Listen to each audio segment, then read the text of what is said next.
اس وقت امت جن حالات سے گزر رہی ہے، جس طرف بھی نظر اٹھاتے ہیں اس طرف مایوسی نظر آتی ہے۔ دیکھتے ہیں احکام شریعت کو تو سوچتے ہیں اس کا نفاذ کیسے ہوگا، دیکھتے ہیں مسلمانوں کی معیشت کو تو سوچتے ہیں ان کے حالات کیسے درست ہوں گے، دیکھتے ہیں اپنے معابد اور مساجد اور دینی شعبوں کو تو سوچتے ہیں ان کی حفاظت کیسے ہوگی۔ امت کے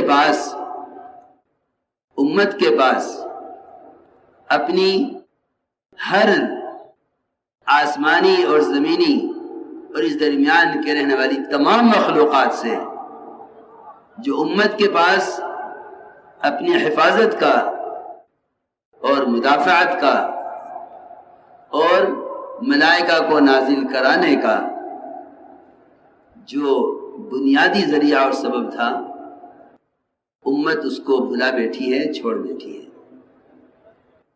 جب تک خدا کی قسم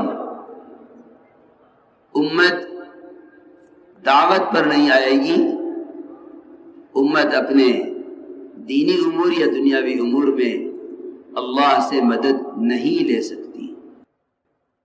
یہ کوئی دعویٰ نہیں ہے، قرآن احادیث اس سے بھرے ہوئے ہیں، ذرا آنکھ کھول کر دیکھنے کی ضرورت ہے۔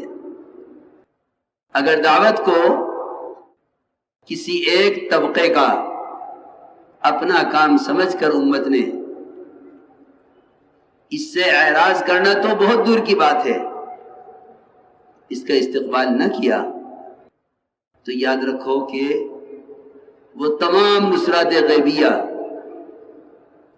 جو امت مسلمہ اور امت مسلمہ کے اسلام کی حفاظت کے لیے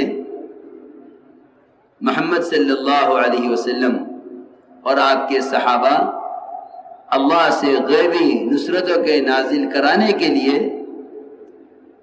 کر کے گئے ہیں، امت ان اسباب کو بالکل چھوڑ بیٹھے گی اور غیبی نصرتوں سے محرومی اور غیبی نصرتوں کا نازل نہ ہونا امت کو یہاں پہنچا دے گا کہ اب مسلمان لاوارث ہے، مسلمان مجبور ہے، مسلمان معذور ہے، مغلوب ہے۔ نہیں، خدا کی قسم، جب ان کی تعداد انگلیوں پر گننے کے قابل تھی، جب یہ اکثریت پر غالب تھے، جب ان کی تعداد کو سمیٹنا مشکل ہے تو پھر یہ مغلوب کیسے ہو سکتے ہیں؟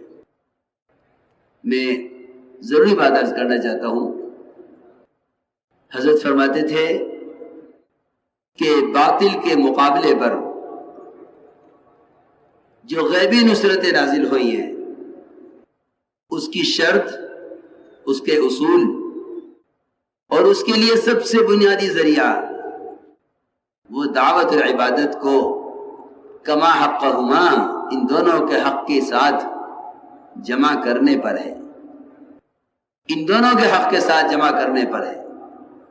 جب یہ امت دعوت اللہ کو چھوڑ بیٹھے گی، اس لیے کہ افراد کا اس نسبت سے محنت کر لینا یہ امت کا دعوت پر مجتمع ہونا نہیں ہے، بلکہ باعتبار امت کے، کیونکہ یہ امت نبی کی نائب ہے، نیابتاً اس امت کے ذمے دعوت اللہ نیابتاً اس امت کے ذمے ہے۔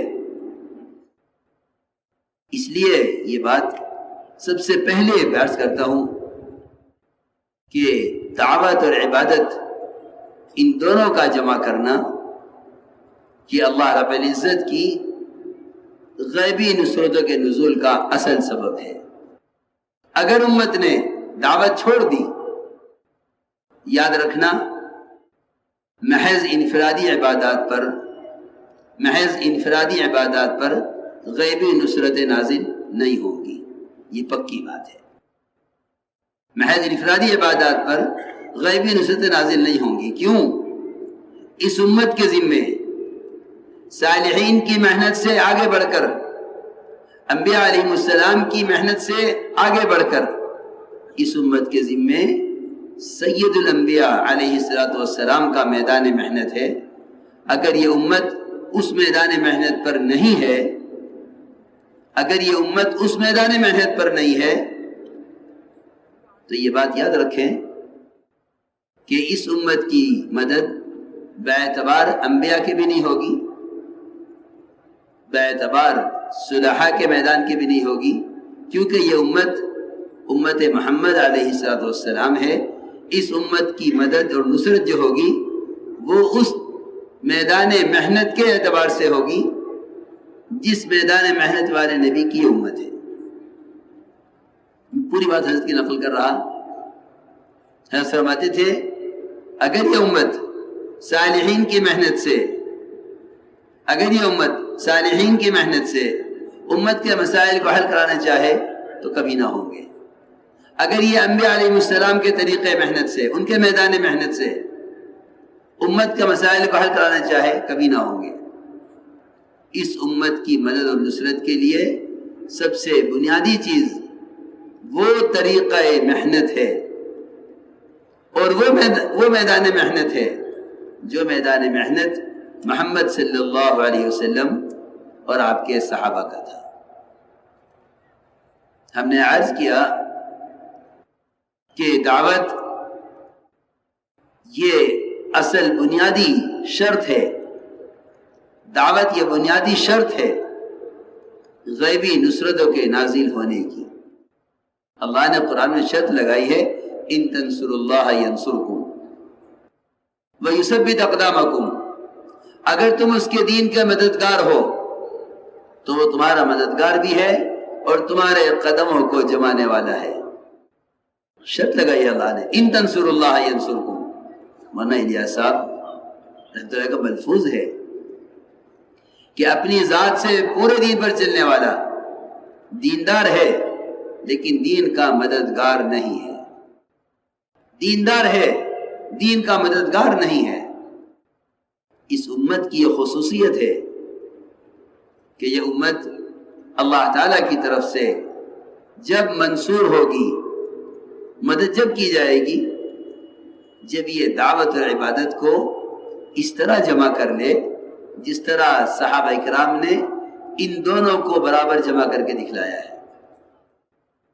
حضور اکرم صلی اللہ علیہ وسلم نے اگر